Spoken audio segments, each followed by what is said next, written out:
जय मसीह की। आज परमेश्वर का वचन हमारे लिए में आपका स्वागत है। और आज परमेश्वर के वचन से हम जिन बातों को सीखेंगे वो वचन है दयावंत के विषय में। और परमेश्वर चाहता है कि हम दयावंत बने।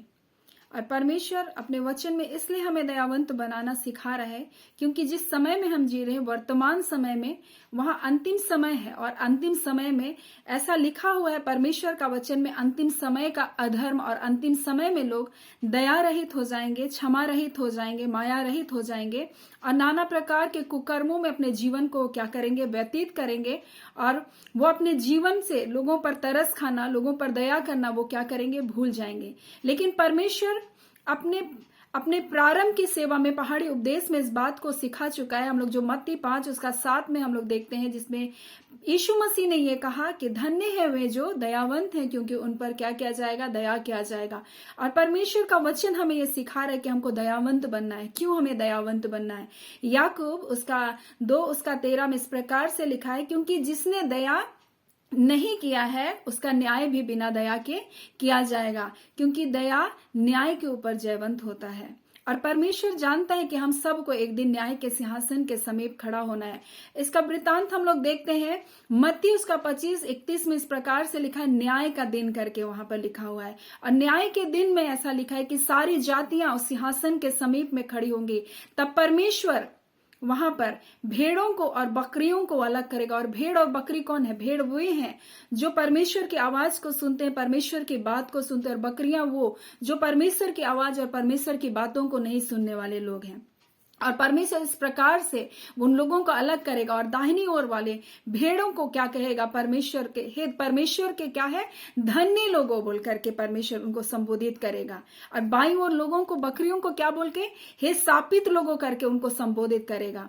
और जो धन्य लोग हैं उनसे कहेगा कि जब मैं भूखा था और तुमने मुझको खाना खिलाया, मैं वस्त्रहीन था और तुमने मुझे कपड़े को पहनाया, मैं बेघर था और तुमने मुझको अपने घर में रखा। तब वो धर्मी लोग पूछेंगे, हे परमेश्वर ये हमने कब आपके साथ किया? तब परमेश्वर उनसे कहेगा, जो तुमने इन छोटे से छोटे लोगों में से किया वो मेरे साथ किया है। और इसी प्रकार से वो बाईं और बकरियों से कहेगा, हे शापित लोगों बोलता है, जब मैं भूखा था और तुमने मुझको खाना नहीं खिलाया, मैं वस्त्रहीन था और तुमने मुझको कपड़े नहीं पहनाए, और मैं बेघर था और तुमने मुझको अपने घर में नहीं रखा। वो बोलेगा, हे परमेश्वर हमने ये कब तेरे साथ नहीं किया? परमेश्वर उनसे कहेगा, जो तुम इन छोटे से छोटे में से नहीं किया वो मेरे साथ भी तुमने नहीं किया। ऐसा करके परमेश्वर उनको कहेगा और उनसे कहेगा कि तू अनंत दंड को क्या करेगा, भोगेगा, परंतु धर्मी अनंत जीवन में प्रवेश करेंगे। सो न्याय के सामने हम सबको खड़ा होना है। तो अपने जीवन को हम जांचें, क्या हम दयावंत हैं या नहीं, क्योंकि दया न्याय के ऊपर में जयवंत होता है। अगर हम दया करते हैं तो हम पर भी दया किया जाएगा। और परमेश्वर का वचन हमको बहुत अच्छी तरह से सिखाता है कि जब हम दूसरों के अपराधों को क्षमा करते हैं तो परमेश्वर हमारे अपराधों को क्षमा करता है। जब हम जो कुछ हम चाहते हैं कि परमेश्वर हमारे साथ करे, परमेश्वर हम पर दया करे, परमेश्वर हम पर अनुग्रह करे, तो वही कुछ हमें दूसरों के साथ भी करना चाहिए। हम बिना दूसरों के लिए कि हम परमेश्वर से कैसे अपेक्षा कर सकते हैं? हम दूसरों को क्षमा किए बिना हम कैसे परमेश्वर से क्षमा की अपेक्षा कर सकते हैं? हम दूसरों पर दया किए बिना हम कैसे परमेश्वर से दया की अपेक्षा कर सकते हैं? परमेश्वर इसलिए चाहता है कि हम धन्य लोगों में शामिल हो। और परमेश्वर चाहता है कि हम दयावंत बने, क्योंकि जो दयावंत है उन पर क्या किया जाएगा, दया किया जाएगा। और दया न्याय के ऊपर में क्या होता है, जयवंत होता है। सो परमेश्वर इस वचन के द्वारा आप सबको आशीष दे। आमीन। आइए हम छोटी प्रार्थना करें। धन्यवाद देते हैं प्यारे पिता परमेश्वर, आज के सुंदर समय के लिए पिता जो आपने हमें दिया। पिता आपका दया, आपका अनुग्रह हमें संभाले रखा है प्रभु जी। हम सुरक्षित पाए गए, हम भले चंगे पाए गए परमेश्वर।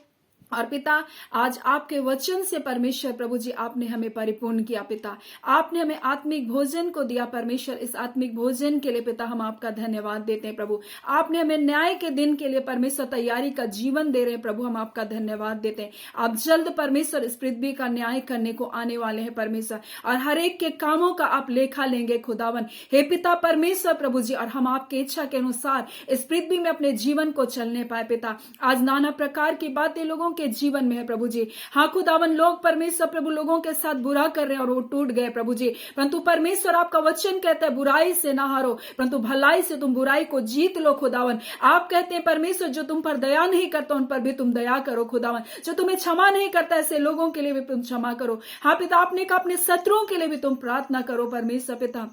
आज आपका वचन हर एक के लिए आशीष का कारण होने पाए, हर एक के लिए जय का कारण होने पाए, उनका हृदय प्रभु जी आपके वचन को पालन करने के लिए परमेश्वर प्रभु जी तैयार हो जाने पाए, उनका जीवन प्रभु जब इन बातों को परमेश्वर पालन करे प्रभु, उनका हृदय आनंद से भर जाएगा खुदावर। निश्चय परमेश्वर आपकी आज्ञा को मानने का बड़ा प्रतिफल मिलता है परमेश्वर। आप अपने बच्चों को परमेश्वर अपने वचन के अनुसार प्रभु चलने का अनुग्रह दीजिए पिता। हम हर एक को आपके हाथों में सौंपते, आपकी दया आपका अनुग्रह एक एक के जीवन पर बना रहे।